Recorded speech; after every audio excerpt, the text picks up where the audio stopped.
కూలి పని చేసుకున్నటువంటి కుటుంబాలు, రిక్షా నడిపేటోళ్ళు, కార్ల డ్రైవర్లు అనేక మంది మా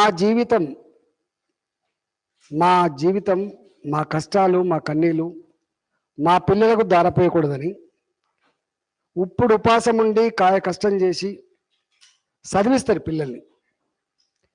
ఈ ఊర్లలో చదివించే క్రమంలో ఎవరైతే చదువులో వెనుకబడి ఉంటాడో వాళ్ళనేమో విత్డ్రా చేసుకొని వాళ్ళ వ్యవసాయ పనో, వాళ్ళ కూలో, వాళ్ళ వారసత్వంగా వచ్చేటువంటి పనులను కొనసాగిస్తారు.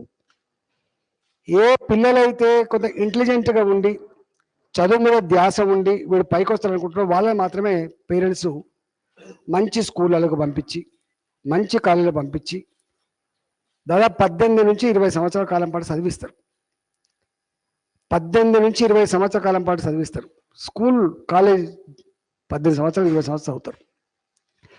కానీ వాళ్ళ ఏ చదువుకున్న విద్యార్థులైతే ఈ రాష్ట్ర అభివృద్ధిలో, దేశ అభివృద్ధిలో భాగం పంచుకోను, అలాంటి వాళ్లకు నోటిఫికేషన్ లేక, ఉద్యోగాలు లేక 35-40 సంవత్సరాలు నిండినప్పటికి కూడా పెళ్ళిళ్ళు కాక నిస్పృహతో, నిరాశతో ఆత్మహత్యలు చేసుకునే వాళ్ళని మనం చూస్తా ఉన్నాం.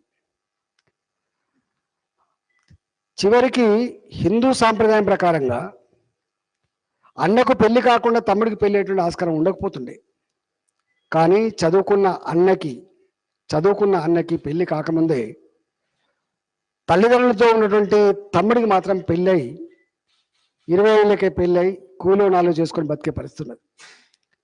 ఎంత ఇన్సల్ట్ ఉండదంటే, ఏ ముసలి తల్లిదండ్రులకి చదువుకున్న కొడుకు ఉద్యోగం చేసో లేదా ఇంకేమైనా చేసో సాధారణ కొడుకు చివరికి పెళ్ళిళ్ళు చేసుకోలేక ఆ ముసలి తల్లికి తండ్రికి భారం అవుతున్నా అని చెప్పి కుమిలిపోయి ఇవాళ సూసైడ్ చేసుకున్నటువంటి దౌర్భాగ్య పరిస్థితికి ఇవాళ తెలంగాణ రాష్ట్రంలో కుదవలేకుండా పోయింది. ఈ మధ్య కాలంలోనే ఖమ్మంలో ఒక విద్యార్థి తల్లిదండ్రులకు ఫోన్ చేసి ఉరికొచ్చే ట్రైన్ కింద తలకాయ పెట్టి ముక్కలైనటువంటి విద్యార్థిని పరామర్శించి వచ్చిన అనేక మంది ఈ మధ్యకాలం చనిపోతున్నారు. గా మధ్యలో ఎమ్మెల్సీ ఎన్నికలు వచ్చిన సందర్భంలో స్వయంగా మంత్రి గారు కేటీఆర్ గారే ఒక రిపోర్ట్ను విడుదల చేసిండ్రు. వారి రిపోర్ట్ ప్రకారంగా కూడా 1,32,000 ఉద్యోగాలు, 1,32,899 ఉద్యోగాలు నింపినని చెప్పి వారే ప్రకటించారు. దీంట్లో టీఎస్పీఎస్సి నింపినటువంటి ఉద్యోగాలు కేవలం 31,000 మాత్రమే. ఈ 1,32,000 ఉద్యోగాలలో Telangana state public service commission నింపిన ఉద్యోగాలు కేవలం 31,000 ఉద్యోగాలు మాత్రమే. 36,000 పైచీలకు నోటిఫికేషన్ ఇస్తే రకరకాల కారణాల వల్ల కొన్ని ఆగిపోయి 31,000 ఉద్యోగాలు మాత్రమే రిక్రూట్మెంట్ చేయడం జరిగింది. అదేవిధంగా టీఎస్ఆర్టీసీలో 4,760 ఉద్యోగాలు నింపినామని చెప్పి వారు చెప్పిండ్రు. కానీ ఎక్కడ కూడా టీఎస్ఆర్టీసీలో తెలంగాణ వచ్చిన తర్వాత నోటిఫికేషన్ ఇచ్చి ఒక్క డ్రైవర్ని కానీ ఒక కండక్టర్ని కానీ రిక్రూట్మెంట్ చేయలేదు. చేస్తే గీస్తే 60 మంది క్లారికల్ సైడ్ ఏమైనా రిక్రూట్మెంట్ చేస్తే అది కూడా రిజైన్ చేసిపోయినారు తప్ప ఆర్టీసీలో 4,765 ఉద్యోగాలు నింపినది వట్టి అబద్ధం. ఈ 1,32,000 ఉద్యోగాలలో దీంట్లో 6,250 ఉద్యోగాలు ప్రాసెస్లో ఉన్నాయని చెప్పిండ్రు. ఇంతవరకు ఆ ప్రాసెస్ పూర్తి కాలే. అదేవిధంగా 22,637 ఉద్యోగాలు ఈ సబ్స్టేషన్లలో ఆర్టిజాన్ ఉద్యోగులుగా నియామకం చేసామని చెప్పిండ్రు.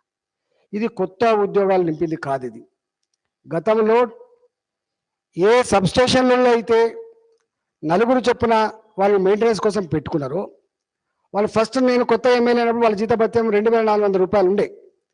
అట్లా అదే వాళ్ళని అదే సబ్స్టేషన్లో పనిచేసే వాళ్ళకి 22,000 23,000 రూపాయల దాకా జీతభత్యాలు పెంచి ఆర్టిజాన్ ఉద్యోగులు గుర్తించినారు తప్ప వాళ్ళని రిక్రూట్మెంట్ చేయలేదు, కొత్త రిక్రూట్మెంట్ కాదు. అంటే 6,258, ఈ 22,000, ఈ 5,000 దాదాపు ఒక 35 నుంచి 40,000 ఉద్యోగాలు వీళ్ళు చెప్పిన దాంట్లో కొత్త ఉద్యోగాలు కాదు. ఇవాళ తెలంగాణ రాష్ట్రం వచ్చిన తర్వాత ఒక్క గ్రూప్ 1 ఎగ్జామ్ కూడా కండక్ట్ చేయలేదు, ఒక్క గ్రూప్ 1 ఎగ్జామ్ కూడా కండక్ట్ చేయలేదు.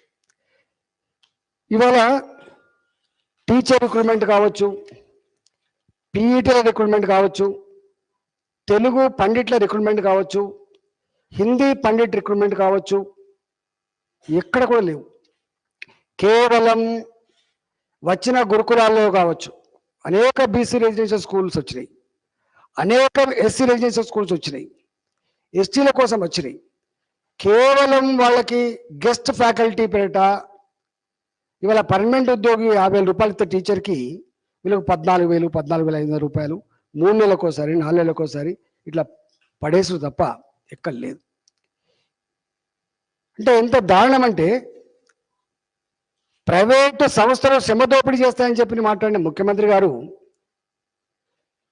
కాంట్రాక్ట్ సిస్టమ్ ఏంటి, అవుట్సోర్సింగ్ సిస్టమ్ ఏంటిది, దీంతో అన్యాయం ఉంటుందా అని చెప్పిన ముఖ్యమంత్రి గారు చివరికి ఇవాళ అదే శ్రమ దోపిడీకి పాల్పడి వాళ్ళనే ఉద్యోగులు చేసి చెప్పేటువంటి స్థాయికి దిగజారింది ప్రభుత్వం.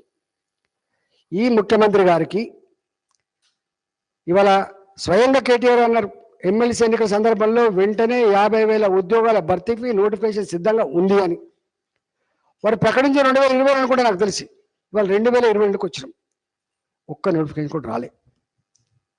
దీని మీద సమీక్ష చేయడానికి ముఖ్యమంత్రి తీరిక ఉండదు.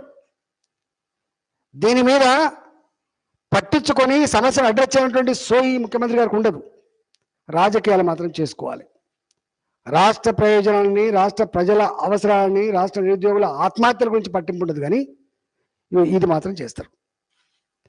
అదేవిధంగా ఎంత దారుణం అంటే ఉద్యోగం దొరకక చనిపోయిన వాళ్ళు కొద్దిమంది అయితే, బాధపడుతున్న వాళ్ళు కొద్దిమంది అయితే, ఉద్యోగాలు వచ్చి నరకాన్ని అనుభవిస్తున్న వాళ్ళు కొంతమంది. ఇలా వీఆర్ఏ ఉద్యోగాలు ఉన్నాయి. వీఆర్ఏలలో ఏదైతే వెనుకట సుంకరతనము చేసినటువంటి వాళ్ళ మనమళ్ళకో కొడుకులకో ఉద్యోగాలు వచ్చినాయి.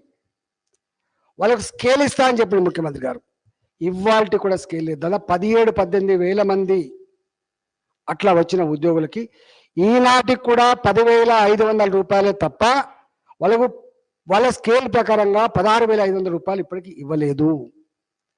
రెండవది, దీంట్లో ఈ వీఆర్ఏ నౌకరు కోసం కూడా నోటిఫికేషన్ వస్తే దాదాపు 4,000 మంది రిక్రూట్ అయ్యారు.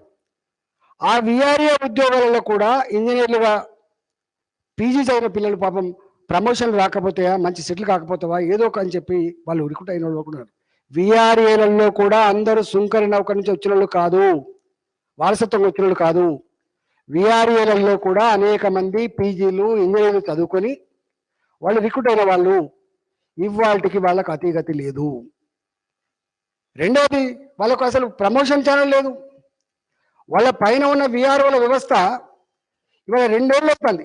ఎలుకల బాధకు ఇల్లు తగలబెట్టుకున్నట్టుగా సిస్టాన్ని కంట్రోల్ చేసే సత్తా లేక చివరికి ఏ సిస్టమ్ అయితే నడపన్నో ఆ సిస్టాన్ని ధర్మగంట పేరిట వాళ్ళ మొత్తం పరవంట తీసి దోషులు నిలబెట్టి ఈ రెవెన్యూ డిపార్ట్మెంట్ అనేది దొంగ డిపార్ట్మెంట్ అని చెప్పి ముద్ర వేసి విఆర్ఓలని ఇవాళ జీతాలు ఇచ్చి ఇంట్లో కూర్చోబెడుతున్న 2 ఏళ్ళ నుంచి తప్ప వాళ్ళకు పని లేదు.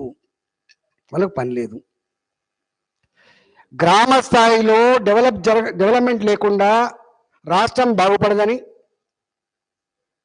గ్రామ స్వరాజ్యం అని చెప్పి కళ్ళగన్న గాంధీ వారసత్వంగా మేము ఉన్నామని చెప్పిన ముఖ్యమంత్రి గారు ఇవాళ వీఆర్ఓల వ్యవస్థ, వీఆర్ఏల వ్యవస్థ ఎక్కడ పనిచేస్తుంది? గ్రామాల్లో పనిచేస్తుంది.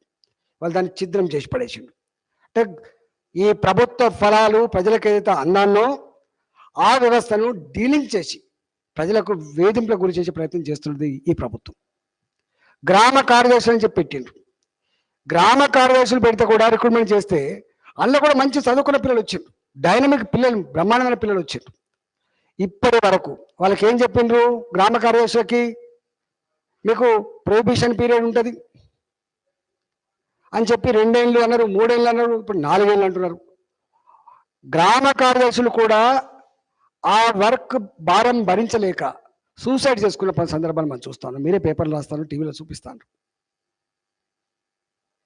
అంతేకాదు ఇవాళ ఉద్యోగులు కూడా మీరు మనం చూసిండ్రు, ఉద్యోగుల విభజన దాంట్లో అలొకేషన్స్ ట్రాన్స్ఫర్ చేస్తే నాకు తెలిసి దేశ చరిత్రలో ఉద్యోగులు అనే వాళ్ళు ఇట్లాంటి సందర్భంలో సూసైడ్ చేసుకొని ఆత్మహత్య చేసుకునే సందర్భం లేదు. ఇవాళ రెవెన్యూ డిపార్ట్మెంట్ని బోనెక్కిచ్చిండ్రు. ఇవాళ కాంట్రాక్ట్ లెక్చరర్లకి, కాంట్రాక్ట్ టీచర్లకి సకాలం జీతాలు రావు. ఆర్టీసీలకు 3 ఏళ్ళ నుంచి రావాల్సినటువంటి వాళ్ళకు కంపాషనెట్ పోస్టులు భర్తీ చేయట్లేదు. వాళ్ళకు పిఆర్సీ అమలు చేయరు. వాళ్ళు డిఏఆర్ ఆర్డిఎల్ పెండింగ్ ఉన్నాయని చెప్తున్నారు. ఇట్లా ఒక్క మాటలో చెప్పాలంటే ఉద్యోగం రాని వాళ్ళు ఆత్మహత్య చేసుకుంటారు, ఉద్యోగాల్లో ఉన్న వాళ్ళు కూడా వాళ్ళ గురించి పట్టించుకోక ఆత్మహత్య చేసుకునే పరిస్థితి వచ్చింది. ఇది ఈ రాష్ట్రంలో కొనసాగుతున్న నీచమైన దుస్థితి. ఇవాళ నేను ఒకటే ముఖ్యమంత్రి గారిని డిమాండ్ చేస్తున్నా, మీరు ఇతరుల మీద బురద జల్లే ముందు ఏదో మీరేదో దేశంలోనే ఆదర్శవంతమైన రాష్ట్రం తెలంగాణ, మా పరిపాలన 3 పువ్వులు 6 కాయాలని చెప్పుకునేటువంటి మీరు ఇవాళ మీరు గతంలోనే ఒకసారి మీరు నేషనల్ ఫ్రంట్ అని చెప్పి ఏదో ఫెడరల్ ఫ్రంట్ అని చెప్పి ప్రయత్నం చేసిండ్రు, విఫలమైనరు. ఇవాళ మళ్ళీ అంటే ఇక్కడ సమస్యలు పరిష్కరించే సత్తా లేక ఇక్కడ ప్రజల చేత చీకొట్టించబడి ఇక్కడ కాళ్ళ కింద భూమి కదిలిపోతున్న సందర్భంలో ఇక ఇక్కడ మాకు లేదు అని